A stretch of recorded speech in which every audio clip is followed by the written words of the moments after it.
कोकणातील प्रत्येक अपडेट जाणून घेण्यासाठी आजच माझे कोकणच्या सोशल मीडिया प्लॅटफॉर्मला लाईक, फॉलो आणि सबस्क्राईब करा। नमस्कार, मी प्रणाली भोसले। माझे कोकणच्या बातमीपत्रात आपल्या सर्वांचं मनपूर्वक स्वागत करते। बातमीपत्राला सुरुवात करण्याआधी पाहूयात हेडलाईन्स। जिल्हा परिषद पंचायत समितीसाठी 5 फेब्रुवारी रोजी निवडणूक, 7 ला निकाल। राज्य निवडणूक आयुक्त दिनेश वाघमारे यांनी केली घोषणा। 7 फेब्रुवारीला मतमोजणी, 50% कमी आरक्षणावर निवडणूक। हातखंब्यात कार दुचाकीचा भीषण अपघात, लांजातील दाम्पत्य भीषण अपघातात जखमी। महिलेची प्रकृती सध्या अत्यंत चिंताजनक, जखमींवर खासगी रुग्णालयात उपचार सुरू। पावसाळ्यात अनेक गावांचा संपर्क तुटतो, विद्यार्थ्यांचे प्रचंड हाल, त्यामुळे राजापूर रस्त्याची उंची वाढवण्याची होती मागणी। आणि तेंडोली शाळेच्या दुरुस्तीचं काम सुरू, आमदार निलेश राणे यांची तात्काळ दखल। विद्यार्थ्यांचे शैक्षणिक नुकसान टळणार, साहित्यासह कामाला जोरदार सुरुवात। पाहुयात सविस्तर वृत्त। राज्य निवडणूक आयोगाने पत्रकार परिषद घेत जिल्हा परिषद आणि पंचायत समिती निवडणुकांची अधिकृत घोषणा केली आहे। निवडणूक आयोगाचे आयुक्त दिनेश वाघमारे यांनी याबाबत सविस्तर माहिती दिली।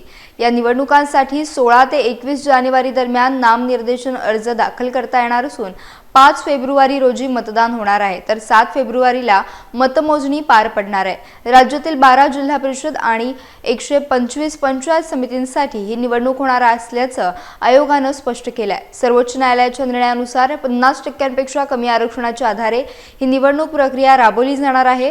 कोकण विभागातील रायगड, रत्नागिरी आणि सिंधुदुर्ग जिल्ह्यामध्ये प्रत्येक मतदाराला 2 मते द्यावी लागणार आहेत, एक जिल्हा परिषदेसाठी आणि एक पंचायत समितीसाठी। नामनिर्देशन प्रक्रिया पूर्णतः ऑफलाईन असणार असून महापालिका निवडणुकीप्रमाणेच अर्ज स्वीकारले जातील। राखीव जागांसाठी जात वैधता प्रमाणपत्राची पडताळणी आवश्यक असून निवडून आल्यानंतर 6 महिन्यांच्या आत प्रमाणपत्र सादर न केल्यास निवड रद्द केली जाईल, असा स्पष्ट इशारा आयोगाकडून देण्यात आला आहे। जिल्हाधिकाऱ्यांकडून निवडणूक कार्यक्रमाच्या सूचनेची प्रसिद्धी 16 जानेवारी 2026। नामनिर्देशन पत्र स्वीकारणे, नामनिर्देशन पत्र स्वीकारणे 16 जानेवारी 2026 ते 21 जानेवारी 2026। नामनिर्देशन पत्राची छाननी, नामनिर्देशन पत्राची छाननी 22 जानेवारी 2026। उमेदवारी माघारीची अंतिम मुदत, उमेदवारी माघारीची अंतिम मुदत 27 जानेवारी 2026। उमेदवारी माघारीची अंतिम मुदत 27 जानेवारी 2026 दुपारी 3 वाजेपर्यंत। अंतिम उमेदवाराची यादी व निवडणूक चिन्ह वाटप, अंतिम उमेदवारांची यादी व निवडणूक चिन्ह वाटप 27 जानेवारी 2026 दुपारी 3:30 नंतर। अंतिम उमेदवारांची यादी व निवडणूक चिन्ह वाटप 27 जानेवारी 2026 दुपारी 3:30 वाजेनंतर। अंतिम उमेदवाराची यादी, अंतिम उमेदवारांची यादी 27 जानेवारी 2026। मतदानाचा दिनांक 5 फेब्रुवारी 2026 सकाळी 7:30 ते सायंकाळी 5:30 वाजेपर्यंत। मतदानाचा दिनांक 5 फेब्रुवारी 2026 सकाळी 7:30 ते सायंकाळी 5:30 वाजेपर्यंत। मतमोजणीचा दिनांक, मतमोजणीचा दिनांक 7 फेब्रुवारी 2026 सकाळी 10 वाजेपासून। मतमोजणीचा दिनांक 7 फेब्रुवारी 2026 सकाळी 10 वाजेपासून। मुंबई गोवा राष्ट्रीय महामार्गावरील हातखंबा परिसरात मंगळवारी सकाळी एक भीषण अपघात झाला। कार आणि दुचाकी यांच्यात झालेल्या जोरदार धडकेत लांजा येथील एक दाम्पत्य गंभीर जखमी झाले। प्रतीक जोशी आणि त्यांची पत्नी स्नेहल जोशी हे आपल्या दुचाकीवरून रत्नागिरीच्या दिशेने जात असताना समोरून वेगाने येणाऱ्या कारने त्यांना जोरदार धडक दिली। ही धडक इतकी भीषण होती की दुचाकीस्वार दोघेही रस्त्यावर लांब फेकले गेले। यामध्ये स्नेहल जोशी यांच्या डोक्याला गंभीर दुखापत झाली असून त्यांची प्रकृती सध्या चिंताजनक आहे। त्यांना तातडीने जिल्हा शासकीय रुग्णालयात दाखल करण्यात आले आहे, मात्र प्रकृती अधिक बिघडल्याने पुढील उपचारांसाठी खासगी रुग्णालयात हलवण्यात आले आहे। या अपघातात दोन्ही वाहनांचे प्रचंड नुकसान झाले असून ग्रामीण पोलिसांनी तातडीने घटनास्थळी धाव घेत पंचनामा केला. महामार्गावरील या भीषण अपघातामुळे परिसरात मोठी खळबळ उडाली असून स्थानिक पोलीस या घटनेचा अधिक तपास करत आहेत. राजापूर तालुक्यातील शीळ, दोनिवडे, चिखलगाव आणि सौंदळ या ग्रामीण भागातील नागरिकांना दरवर्षी पावसाळ्यात भीषण संकटाचा सामना करावा लागतो. मुसळधार पावसामुळे नदीकाठचे रस्ते पाण्याखाली जात असल्याने अनेक गावांचा राजापूर शहराशी असलेला संपर्क पूर्णपणे तुटतो. या परिस्थितीमुळे रुग्ण, नोकरीनिमित्त ये-जा करणारे नागरिक आणि विशेषतः शालेय विद्यार्थ्यांचे प्रचंड हाल होतात. ही वर्षानुवर्षांची समस्या कायमस्वरूपी सोडवण्यासाठी सामाजिक कार्यकर्ते अरविंद लांजेकर आता सावल्यात. त्यांनी सार्वजनिक बांधकाम विभागाला एक महत्त्वाचं निवेदन सादर केले. या निवेदनात त्यांनी संबंधित नदीलगतच्या रस्त्यांची उंची आणि रुंदी तात्काळ वाढवण्याची आग्रही मागणी केली आहे. रस्त्याची उंची वाढवल्यास पावसाचे पाणी रस्त्यावर येणार नाही आणि वाहतूक सुरळीत राहील असं लांजेकर यांनी म्हटलंय. या मागणीमुळे आता प्रशासकीय हालचालींना वेग मिळणार का आणि ग्रामस्थांचा वनवास संपणार का याकडे संपूर्ण तालुक्याचे लक्ष लागले. स्थानिक प्रशासनाने या गंभीर प्रश्नावर लवकरात लवकर सकारात्मक निर्णय घ्यावा अशी ग्रामस्थांची तीव्र भावना आहे. साहेब, हा जो रस्ता आहे राजापूरकडून सौंदळ रेल्वे स्टेशन असेल, पाचल मार्गे कोल्हापूरकडे जाणारा एक प्रमुख जिल्हा मार्ग आहे. रेल्वे स्टेशनकडे जाणारा आहे. सर्व मुंबईकर मंडळी असतील किंवा या विभागातील सर्वच ग्रामस्थ किंवा अनेक नागरिक या रस्त्याने ये-जा करत असतात. मोठ्या प्रमाणावर इथे वाहतूक आहे आणि अशा प्रकारे या रस्त्याचं रुंदीकरण आणि महत्त्वाचं म्हणजे उंचीकरण, कारण हा अर्जुना नदीच्या लगतचा जो भाग आहे याच्यामुळे ज्यावेळी पावसात पूरस्थिती निर्माण होते त्यावेळी हा संपूर्ण भाग पाण्याखाली असतो आणि त्याच्यामुळे ह्या विभागातील म्हणजे संपूर्ण शीळ असेल, गोठणे दोनिवडे असेल, चिखलगाव असेल, पाजवेवाडी असेल, सौंदळपर्यंत हा जो जो भाग आहे रस्त्याचा हा पूर्णपणे पाण्याखाली असतो. त्याच्यासाठी उंचीकरण अत्यंत गरजेचं आहे. ह्यासाठी मी आज निवेदन हे सार्वजनिक बांधकाम विभाग राजापूरला दिलेलं आहे आणि ही मागणी लवकरात लवकर शासनाकडून निधी उपलब्ध होऊन हा रस्त्याचं रुंदीकरण आणि उंचीकरण व्हावे अशी शासनाला ह्या पत्र देऊन मी विनंती केली आहे. रत्नागिरी शहरातील क्रांतीनगर परिसरात 2 दिवसांपूर्वी एका कचरा कुंडीत नवजात बालक आढळल्यानं मोठी खळबळ उडाली होती. माणुसकीला काळीमा फासणाऱ्या या धक्कादायक घटनेनंतर हे बालक आता सुस्थितीत असल्याची अत्यंत दिलासादायक माहिती समोर आली आहे. जिल्हा शासकीय रुग्णालयातील तज्ज्ञ डॉक्टरांचे पथक या चिमुरड्याची अहोरात्र काळजी घेत असून त्याची प्रकृती आता पूर्णपणे स्थिर आहे. या बालकाच्या प्रकृतीची अस्थैवाईकपणे विचारपूस करण्यासाठी नगराध्यक्षा शिल्पा सुर्वे यांनी सोमवारी सायंकाळी सर्व महिला नगरसेविकांसह जिल्हा रुग्णालयाला भेट दिली. यावेळी डॉक्टर विनोद सांगवीकर यांनी माहिती दिली. बालकाचे वजन 2.5 किलो असून त्याच्या प्रकृतीत सुधारणा होत आहे. या भेटीदरम्यान पूजा पवार, श्रद्धा हळदणकर, वैभवी खेडेकर यांच्यासह अनेक महिला, लोकप्रतिनिधी आणि सामाजिक कार्यकर्ते मोठ्या संख्येने उपस्थित होते. सध्या प्रशासनाकडून बालकाच्या निर्दयी पालकांचा शोध घेतला जात असून नगर परिषदेने दाखवलेल्या संवेदनशीलतेचे संपूर्ण जिल्ह्यातून मोठे कौतुक होत आहे. या रत्नागिरी शहरामध्ये क्रांतीनगर भागामध्ये एका कचरा कुंडीमध्ये 2 दिवसापूर्वी एक नवजात शिशु मिळालं होतं आणि त्याला लगेच रत्नागिरी सिव्हिल हॉस्पिटलमध्ये दाखल करण्यात आलं. याची चौकशी करण्यासाठी आज मी व माझ्या सहकारी सगळ्या नगरसेविका ज्या आहेत ते करण्यासाठी आम्ही रत्नागिरी सिव्हिल हॉस्पिटलमध्ये दाखल झालो. बच्चूची सगळी चौकशी केली. सदर पूर्ण सिव्हिल हॉस्पिटलची टीम अगदी बाळाची चांगल्या प्रकारे काळजी घेते आणि ते बाळ अतिशय व्यवस्थित आहे. मुळातच जन्मताच बाळ सुदृढ आहे. 2.5 किलो त्याचं वजन आहे आणि आता त्याची प्रकृती ही अतिशय चांगल्या प्रकारे सुधारते. ही चौकशी करता आम्हाला सगळं कळलं आणि सिव्हिल हॉस्पिटलमधली सगळी टीम त्या बाळाची खूप चांगल्या प्रकारे काळजी घेते. नवी मुंबईतील नेरुळ परिसरात निवडणूक पथक आणि पोलिसांनी संयुक्तपणे मोठी कारवाई केली आहे. या कारवाईत सुमारे 2.5 लाख रुपयांची रोख रक्कम आणि मतदारांची छायांकित यादी जप्त करण्यात आली आहे. या प्रकरणी एका संशयित व्यक्तीला पोलिसांनी ताब्यात घेतलं असून त्याची सखोल चौकशी करण्यात येते. आगामी निवडणुकांच्या पार्श्वभूमीवर शहरात आदर्श आचारसंहिता लागू आहे. मतदारांना प्रलंबित दाखवण्यासाठी या रकमेचा आणि यादीचा गैरवापर होणार होता का या दिशेनं तपास सुरू आहे. नेरूळमधील संशयास्पद हालचालींची माहिती मिळताच पथकानं छापा टाकला. जप्त केलेल्या साहित्यामध्ये मोबाईल फोन आणि काही महत्त्वाच्या कागदपत्रांचा देखील समावेश आहे. निवडणूक आयोगाच्या सूचनेनुसार पोलीस आणि भरारी पथके शहरात ठिकठिकाणी नाकाबंदी आणि तपासणी मोहीम राबवत आहेत. या कारवाईमुळे राजकीय वर्तुळात मोठी खळबळ उडाली असून जप्त केलेल्या रकमेचा नेमका स्रोत शोधण्याचं आवाहन पोलिसांसमोर आहे. पोलीस प्रशासनाने आदर्श आचारसंहितेचा भंग करणाऱ्यांवर कडक कायदेशीर कारवाई करण्याचा इशारा दिलाय. या प्रकरणाचा सविस्तर अहवाल निवडणूक आयोगाकडे पाठवण्यात आला आहे. राज्य निवडणूक आयोगाच्या मार्गदर्शक सूचनानुसार 15 जानेवारी रोजी होणाऱ्या पनवेल महानगरपालिका सार्वत्रिक निवडणुकीची प्रशासकीय तयारी आता अंतिम टप्प्यात आली आहे.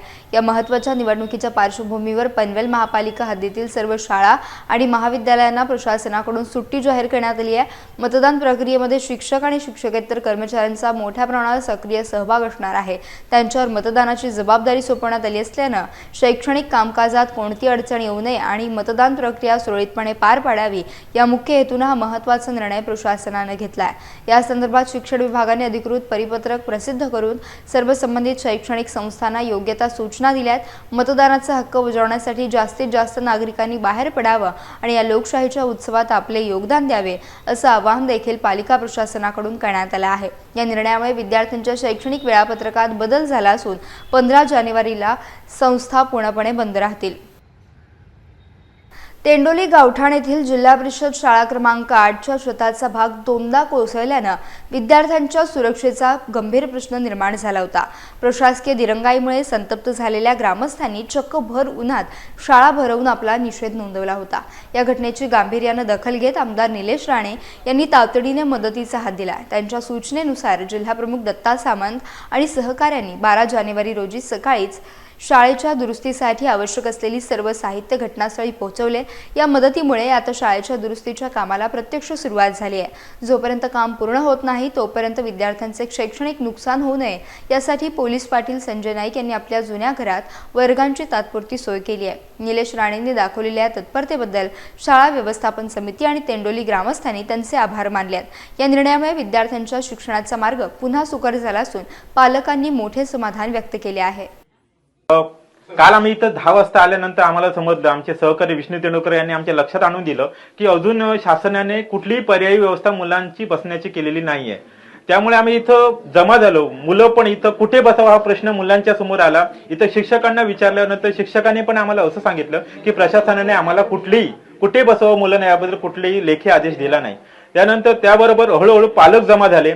पालकांच्या पण लक्षात आलं. त्यानंतर मुलांना बसवावं कुठं, मग आम्ही नाईलाजाने बेंच बाहेर काढून मुलांना उन्हात बसावं लागलं. उन्हात बसवल्यानंतर तुमच्या पत्रकार मित्रांमुळे पूर्ण सिंधुदुर्ग जिल्ह्यात ही बातमी पसरली. अनेक पदाधिकारी इथं उपस्थित झाले, गट शिक्षण अधिकारी आले, शिक्षण अधिकारी आले, पण कुठलाही तोडगा निघत नव्हता. नाईलाजाने गट शिक्षण अधिकाऱ्यांना लेखी कळवावं लागलं पालकांना की आम्ही तुमची पर्यायी व्यवस्था करू शकत नसल्यामुळे दुपारनंतर मुलांना घरी पाठवावं लागलं.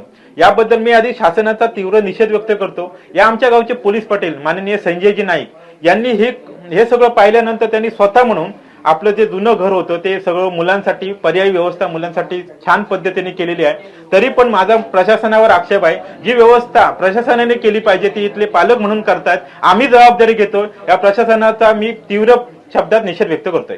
सर, काल शाळेचं छप्पर कोसळल्याबद्दल आम्ही जे उन्हात मुलांना घेऊन बसण्याचे जे आंदोलन सुरू केलं होतं, आंदोलन सुरू झाल्यानंतर तात्काळ सर्व यंत्रणा कामाला लागली. या ठिकाणी सन्माननीय आमचे जे दत्ताजी सामंत आहे यांच्या माध्यमातून या ठिकाणी भरपूर लोक येऊन गेली. तसेच प्रशासन पण या ठिकाणी येऊन दाखल झालं होतं. पण संध्याकाळी खऱ्या अर्थाने दखल घेतली ती सन्माननीय दत्ताजी सामंत यांच्या माध्यमातून आणि आमचे सन्माननीय आमचे रामचंद्र राऊळ आमचे युवा कार्यकर्ते यांच्या माध्यमातून शाळेसाठी जे आवश्यक साहित्य होतं म्हणजे छपराचं ते साहित्य होऊन शाळेकडे पडलेलं आहे. तर मी आमच्या समस्त तेंडोली ग्रामस्थांच्या वतीने आणि पालकांच्या वतीने सन्माननीय दत्ताजी सामंत आणि आमदार निलेश राणे यांचे या ठिकाणी मी आभार व्यक्त करतो. काल या ठिकाणी जे छप्पर पडलं हे आम्हाला कळता क्षणी आम्ही मी या ठिकाणी हजर झालो व मी आमचे आमदार निलेशजी राणे साहेब यांना कॉल करून ही बातमी कळवली. त्यांनी तातडीने आणि दत्ता सामंत यांना कॉल केला. तसेच माजी अध्यक्ष संजय पडते यांना हे सुद्धा या ठिकाणी येऊन गेले का, पण याची दखल आमदार निलेशजी राणे आणि दत्ताजी सामंत शिवसेना जिल्हा प्रमुख यांनी घेतलेली आहे. आणि तातडीने 2 तासाच्या आत सामान या ठिकाणी जे लागणारं छपराचं सामान आहे ते या ठिकाणी पोच झालेलं आहे. पनवेलमध्ये आयोजित महायुतीच्या संयुक्त पत्रकार परिषदेत आमदार प्रशांत ठाकूर यांनी पुढील 5 वर्षांचे विकासाचे विजन जाहीर केले आहे. निवडणुकीच्या जाहीरनाम्यात दिलेली सर्व आश्वासने निर्धारित वेळेत प्राधान्याने पूर्ण करण्याची ग्वाही त्यांनी यावेळी मतदारांना दिली आहे. या पत्रकार परिषदेत ठाकूर यांनी महाविकास आघाडीच्या कारभारावर सडकून टीका केली आहे. महाविकास आघाडीने सत्तेत आल्यास महापालिका कर रद्द करण्याचे आश्वासन देत मतदारांना जो बॉन्ड लिहून दिलाय तो एक चुनावी स्टंट असल्याचं त्यांनी म्हटलंय. केवळ पराभव समोर स्पष्ट दिसत असल्याने विरोधकांकडून असे केविलवाणे प्रयत्न सुरू आहेत अशा शब्दात त्यांनी आपला संताप व्यक्त केलाय. तर संवाद या विषयावरती आम्ही सतत भर ठेवला. आम्ही प्रचाराची पत्रकं घेऊन लोकांच्याकडे गेलो, त्यांच्याशी संवाद साधलाय. आम्ही फक्त प्रचाराच्या निमित्ताने लोकांकडे गेलेलो नाही, आम्ही सातत्यानं मोदी सरकारची कामं लोकांपर्यंत घेऊन गेलोय, राज्य सरकारची कामं लोकांपर्यंत घेऊन गेलोय. त्यामुळे लोकांना आम्ही नवीन नव्हतो, लोक आम्हाला नवीन नव्हते. भारतीय जनता पार्टी म्हणून आमची ताकद काय आहे सगळ्यात जास्त, की आम्ही बहुतांश इमारतींमध्ये आमचे सेक्टर प्रमुख आहेत. भाजपची मूळ रचना आमचे शक्ती केंद्र प्रमुख, बूथ अध्यक्ष ही आमची रचना आहेच. त्याच बरोबरीनं आम्ही आता बिल्डिंग प्रमुख नेमले आणि त्या बिल्डिंग प्रमुखांमार्फत आम्ही वेगवेगळ्या सोसायट्यांचे चेअरमन, सेक्रेटरी यांच्यापर्यंत आम्ही पोहोचलो. प्रत्यक्ष मुख्यमंत्र्यांच्या संवाद सभेचं आमंत्रण घेऊन त्यांच्यापर्यंत पोहोचलो. आम्हाला आनंद आहे. राजापूर नगर परिषदेच्या उपनगर अध्यक्ष पदासाठी मंगळवारी झालेल्या निवडणुकीत महाविकास आघाडीचे शिवसेना उद्धव बाळासाहेब ठाकरे पक्षाचे नगरसेवक विनय गुरव यांची बिनविरोध निवड झाली.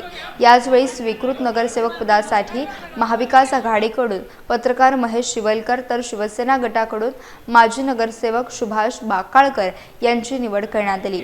ही निवडणूक प्रक्रिया राजापूर नगर परिषद येथील डॉक्टर नाथ पै सभागृहात पार पडली. नगराध्यक्ष ॲडव्होकेट हुस्नबानू खलिफे यांच्या अध्यक्षतेखाली मुख्याधिकारी अभिजित कुंभार आणि कार्यालय अधीक्षक जितेंद्र जाधव यांच्या उपस्थितीत ही प्रक्रिया पूर्ण झाली. यावेळी महाविकास आघाडीचे गटनेते जमीर खलफे, नगरसेवक सौरभ खडपे, सौरभ पवार, राहुल तांबे, माजी आमदार गणपत कदम, रवींद्र डोळस, संजय पवार यांच्यासह आघाडी आणि शिवसेना उभाठा गटाचे आजी माजी पदाधिकारी मोठ्या संख्येने उपस्थित होते. निवडीनंतर सर्व उपस्थितांनी नवनिर्वाचित उपनगराध्यक्ष विनय गुरव तसेच महेश शिवलकर आणि सुभाष बाकाळकर यांचे अभिनंदन करून पुढील वाटचालीस शुभेच्छा दिल्या. रायगड जिल्हा पोलीस दलातील अत्यंत निष्ठावान आणि कर्तृत्ववान श्वान मॅक्स याचे उपचारादरम्यान निधन झाले. या दुर्दैवी घटनेमुळे संपूर्ण रायगड पोलीस दलासह जिल्ह्यावर मोठी शोककळा पसरली आहे. मॅक्स हा केवळ एक पोलीस श्वान नव्हता, तर तो पोलीस यंत्रणेचा एक अविभाज्य आणि विश्वासार्ह सहकारी होता. गुन्हेगारांचा शोध घेणे, संशयितांचा माग काढणे आणि कठीण प्रकारांची उकल करण्यात मॅक्सचा वाटा अत्यंत मोलाचा राहिला आहे. त्याच्या तीक्ष्ण बुद्धिमत्तेमुळे आणि चपळतेमुळे अनेक मोहिमा यशस्वी झाल्या होत्या. मॅक्सला वाचवण्यासाठी डॉक्टरांनी शर्थीचे प्रयत्न केले, मात्र नियतीसमोर ते अपुरे ठरले. त्याच्या जाण्यानं पोलीस दलाने एक शूर आणि धाडसी सहकारी गमावला आहे. मॅक्सने बजावलेली अतुलनीय सेवा पोलीस दल नेहमीच कृतज्ञतेने स्मरणात ठेवेल. रायगड पोलिसांनी आपल्या लाडक्या सहकार्याला जड अंतःकरणानं भावपूर्ण श्रद्धांजली अर्पण केली असून त्याच्या निधनाने जिल्ह्यात मोठी पोकळी निर्माण झाली आहे. मॅक्सच्या स्मृती पोलीस दलाच्या कार्यात सदैव प्रेरणादायी ठरतील. अनंत विभूषित जगद्गुरू रामानंदाचार्य नरेंद्राचार्यजी महाराज यांच्या प्रेरणेतून गुहागर शहरातील व्याडेश्वर हॉल येथे एका भव्य रक्तदान शिबिराचे आयोजन करण्यात आले होते. या सामाजिक महाकुंभात गुहागर पंचक्रोशीतील तब्बल 84 रक्तदात्यांनी उत्स्फूर्तपणे सहभाग नोंदवून मानवतेचा धर्म जोपासला. या शिबिराचे मुख्य आकर्षण म्हणजे प्रशासकीय अधिकाऱ्यांचा सहभाग. गुहागरचे गटविकास अधिकारी शेखर भिलारे, नगरपंचायतचे मुख्य कार्यकारी अधिकारी स्वप्नील चव्हाण आणि पोलीस उपनिरीक्षक संदीप भोपळे यांनी स्वतः पुढाकार घेत रक्तदान केले. केले आणि तरुणांसमोर एक प्रेरणादायी आदर्श उभा केला. यावेळी उपस्थित सर्वच मान्यवरांनी रक्ताचे नाते जपत येत्या 18 जानेवारी रोजी शृंगारतळी येथे आयोजित करण्यात येणाऱ्या पुढील रक्तदान शिबिरामध्ये देखील तालुक्यातील जास्तीत जास्त नागरिकांनी हिरिरीने सहभागी होण्याचे आवाहन केले आहे. या विशेष उपक्रमामुळे संपूर्ण गुहागर परिसरामध्ये चैतन्याचं आणि उत्साहाचं वातावरण निर्माण झालं असून सर्व स्तरातून या स्तुत्य उपक्रमाचं मोठं कौतुक केलं जात आहे. प्रथमतः मी या संस्थेचं खूप खूप कौतुक करेन, कारण रक्तदानासारखं महान दान दुसरं कुठलंच नाही.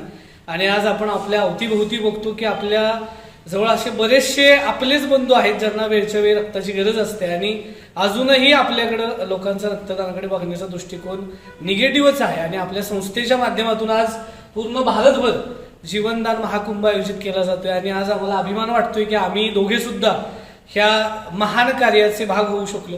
आज खरं माझी ही 7वी वेळ आहे रक्तदान करण्याची आणि मला वाटतं स्वप्नील सरांची पण 7वी 8वी नक्कीच वेळ असेल. प्रचंड आनंद वाटतोय की आपल्या रक्तामुळे कुणाचं तरी उद्या जीव वाचणारे आणि त्याच्या एवढं सुख देणारं समाधान दुसरं काही नाही. आणि हे रक्तदान केल्यामुळं मला माझ्या शरीरालाही अनंत फायदे आहेत. त्याच्यामुळं तुमच्या संस्थेच्या माध्यमातून हे एक महान कार्य होतंय, त्याबद्दल मी तुमच्या सगळ्यांचे मनापासून खूप खूप कौतुक करतो आणि तुम्हाला सगळ्यांना शुभेच्छा देतो. आणि पूर्ण गुहागर तालुकावासियांना एक आव्हान करू इच्छितो की या संस्थेच्या माध्यमातून येत्या 18 तारखेला तळी येथे सुद्धा रक्तदान शिबिर आयोजित केले जात आहे. तरी पूर्ण तालुक्यातील सर्व लोकांनी या अभियानात सहभागी होऊन हे रक्तदान, जीवनदान, श्रेष्ठ दान या अशा महान कार्यामध्ये सगळ्यांनी सहभागी व्हावं. आणि खूप आनंद वाटतोय, खूप समाधान वाटतंय की एक चांगलं काम आपल्या हातून होतंय. जगद्गुरू रामानंदाचार्य श्री नरेंद्राचार्यजी महाराज यांच्या प्रेरणेतून रायगड जिल्ह्यातील चणेरे येथे जीवनदान महाकुंभ 2026 अंतर्गत भव्य महारक्तदान शिबिर उत्साहात संपन्न झाले. रामानंद संप्रदाय उत्तर रायगड जिल्हा आणि रोहा तालुका सेवा समितीच्या संयुक्त विद्यमानं न्यू इंग्लिश स्कूल येथे या शिबिराचं आयोजन करण्यात आलं होतं. माजी उपसभापती उद्देश वाडकर यांच्या हस्ते शिबिराचं उद्घाटन झालं.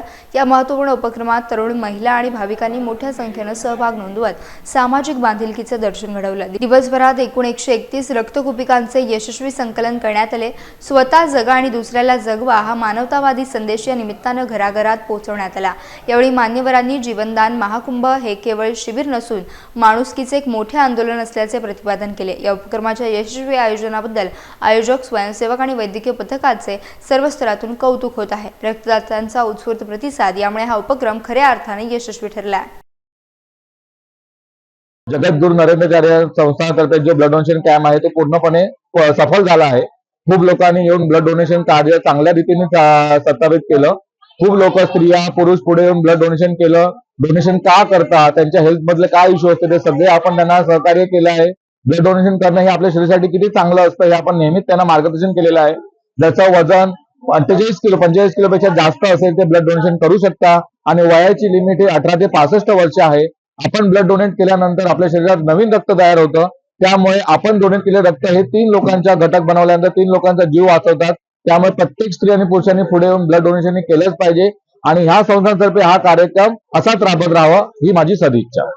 जगद्गुरू रामानंदाचार्य परमचंद्र श्री नरेंद्र स्वामी यांच्या प्रेरणेने जीवनदान महाकुंभ 2026 अंतर्गत 4 जानेवारी ते 18 जानेवारीपर्यंत रक्तदान शिबिर आयोजित करण्यात आलेले आहेत आणि त्याचाच भाग आज चणेरे येथे रक्तदान संपन्न होत आहे. आणि मला वाटते आतापर्यंत संपूर्ण महाराष्ट्रामध्ये 1,20,000 त्यांच्या लोकांनी रक्तदान केलेलं आहे. आणि या संस्थानामार्फत अनेक असे उपक्रम राबवले जातील. शिक्षण असेल, सामाजिक सेवा असेल,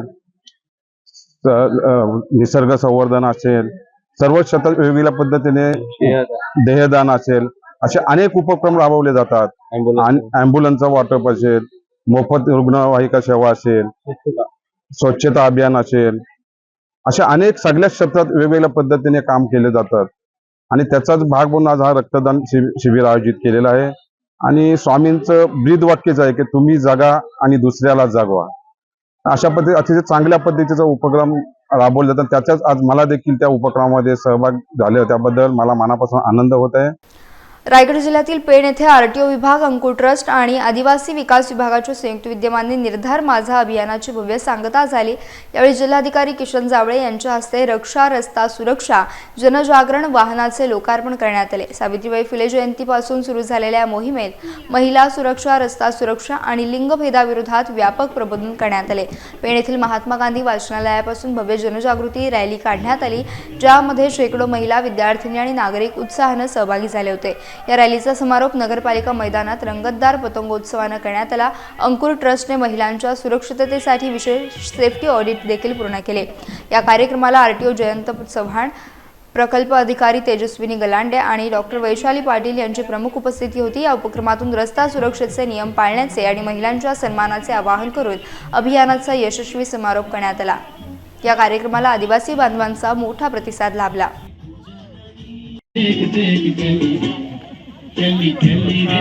पहिला हळहळल्या नाही तर त्या संघटित झाल्या आणि संघटित होऊन यापुढे अशी प्रकरणं होऊ नये किंवा आपल्या मुली आणि आपल्या महिला जागृत झाल्या पाहिजेत, त्यांच्यावर होणाऱ्या अन्यायाला वाचा फुटली पाहिजे, यासाठी ही संघटना गेली 13 वर्ष काम करते आणि चांगल्या पद्धतीने दरवर्षी हा कार्यक्रम साजरा करते। हा कार्यक्रम सावित्रीबाई फुलेंच्या जयंतीपासून सुरू होतो। होतीस तू सावित्री म्हणून जीवनास माझा अर्थ आला, जन्म मिळाला जरी नारीचा तरी शिक्षणानेच तो खरा झाला। अशा सावित्रीबाई फुलेंना वंदन करते। सावित्रीबाई फुलेंच्या जयंतीपासून मकर संक्रांतीपर्यंत हा अभियान साजरा होतो आणि हा अभियान म्हणजे फक्त एक कार्यक्रम नाहीये, तर हा होता स्त्रीच्या वेदनांचा आवाज, तिच्या अश्रूंचा शब्द आणि तिला आत्मसन्मान मिळवून देण्यासाठी केलेला संघर्ष। आणि म्हणूनच या कार्यक्रमाच्या माध्यमातून अनेक महिला एकत्र येतात, त्यांना सुरक्षित राहण्याची, सुरक्षित ठेवण्याची भावना या मंचाच्या माध्यमातून केली जाते। उपप्रादेशिक परिवहन कार्यालय पेण, आदिवासी विकास प्रकल्प पेण आणि अंकुर ट्रस्ट पेण या तिघांच्या संयुक्त विद्यमाने आज पेण येथे महिला पतंग उत्सव या कार्यक्रमाचे आयोजन केलेलं आहे। अंकुर ट्रस्ट गेल्या 13 वर्षापासून हा पतंग उत्सव साजरा करते। दिल्लीमध्ये झालेल्या निर्भया कांडाच्या वर्षापासून हा त्यांनी कार्यक्रम साजरा केलेला आहे। महिलांना त्याच्यामधून सशक्तीकरण व्हावं, त्यांना सामर्थ्य मिळावं, त्यांना सपोर्ट मिळावा, यासाठी त्यांनी हा पतंग उत्सव साजरा करायला सुरुवात केलेली आहे। महिलांच्या आशा आकांक्षा, त्यांचे स्वप्न यांना भरारी मिळावी आणि पतंगासारखं त्यांना सुद्धा त्यांच्या आयुष्यामध्ये यशाची उंच उंच शिखरे गाठता यावीत, हा त्या मागचा हेतू आहे।